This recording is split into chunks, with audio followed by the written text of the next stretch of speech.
Hello नमस्कार दोस्तों।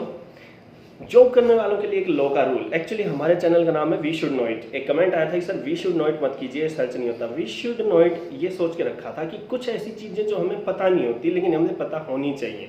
जरूरी है, कभी ना कभी हम लाइफ में स्टक कर जाते हैं। कहते हैं कि वकील, डॉक्टर, पुलिस, इन तीन चीज़ों से, तीन लोगों से तो कभी हमें भगवान ना टकराए, लेकिन इन तीन से तो कभी ना कभी टकराओगे। तो ये मत दुआ करो कि भगवान ना टकराए, बल्कि इनके लिए तैयार रहो, है ना, कि कभी भी टक्कर हो जाए तो हम सामना कर सकें। तो आज की कि प्रोबेशन का रूल जो कई स्टेट्स में प्रोबेशन में सर्विस में लगने के बाद, जैसे राजस्थान में 2 साल का प्रोबेशन पीरियड है, ऐसे प्रोबेशन पीरियड होता है। तो प्रोबेशन अगर हमने एक जॉब में पूरा कर लिया, मान लीजिए मैं आज एक जॉब में हूँ, मैंने 2 साल का अपना प्रोबेशन पूरा कर लिया, 2 साल 3 साल जॉब कर ली, फिर कहीं और जॉब में मैं सेलेक्ट हो जाता हूँ, उसको ज्वाइन कर लेता हूँ, तो वहाँ दोबारा से प्रोबेशन मुझे पूरा करना पड़ेगा क्या? तो इस रूल को लेकर के एक मैं क्लेरिफिकेशन लाया था।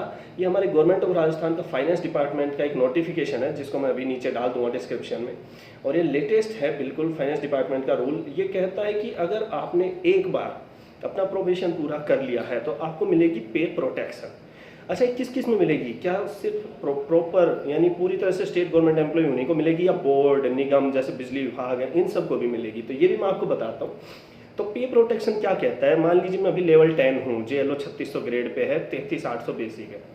तो 33,800 बेसिक, मान लीजिए मेरी सैलरी 50 मान लेते हैं, 50,000 मेरी सैलरी आ रही है DA वगैरह मिला के।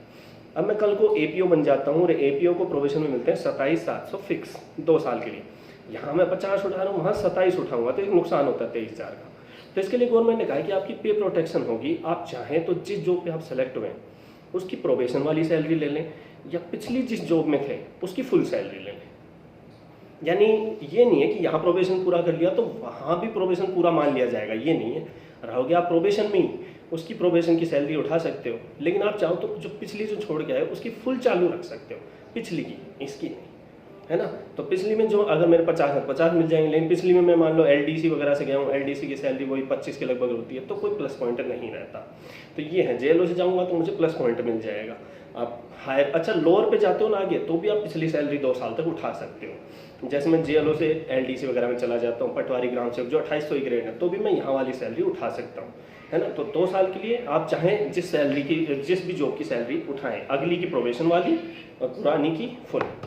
अब ये बोर्ड निगम पे भी लागू है क्या? जी हाँ, RVPN वगैरह, राजस्थान रोडवेज, इन निगमों ने भी इस रूल को अडॉप्ट कर लिया है। ये अलग अलग उनके F&R रूल्स में आपको मिल जाएंगे। जिस भी बोर्ड निगम पे जाओगे आप सर्च कर लीजिएगा F&R रूल्स में, वहाँ ये मिल जाएगा। राजस्थान गवर्नमेंट का मैंने दिया है। सेकेंड वन, इसमें कोई और इम्पोर्टेंट चीज़ नहीं है। हाँ, प्रोबेशन में आप कितने दिन तक विदाउट पे रह सकते हो? 2 साल का प्रोबेशन रहता है, ये भी मैं आपको बता दूँ। प्रोबेशन में विदाउट पे के रूल बार बार बदलते रहे। अभी फिलहाल जो चल रहा है, अगर आप विदाउट पे 1 दिन के लिए भी होते हो तो आपका प्रोबेशन 1 दिन के लिए बढ़ जाएगा। कुछ दिन पहले 30 दिन का था कि 30 दिन तक नहीं बढ़ता, लेकिन अब विदाउट पे बढ़ेगा। यानी आपने 30 दिन विदाउट पे हो गए तो 30 दिन आपका प्रोबेशन बढ़ेगा। एट प्रेजेंट राजस्थान गवर्नमेंट में ये रूल चल रहा है। और कोई भी कंफ्यूजन आपको, आप बिल्कुल कमेंट्स में मुझे बताइएगा। थैंक यू दोस्तों।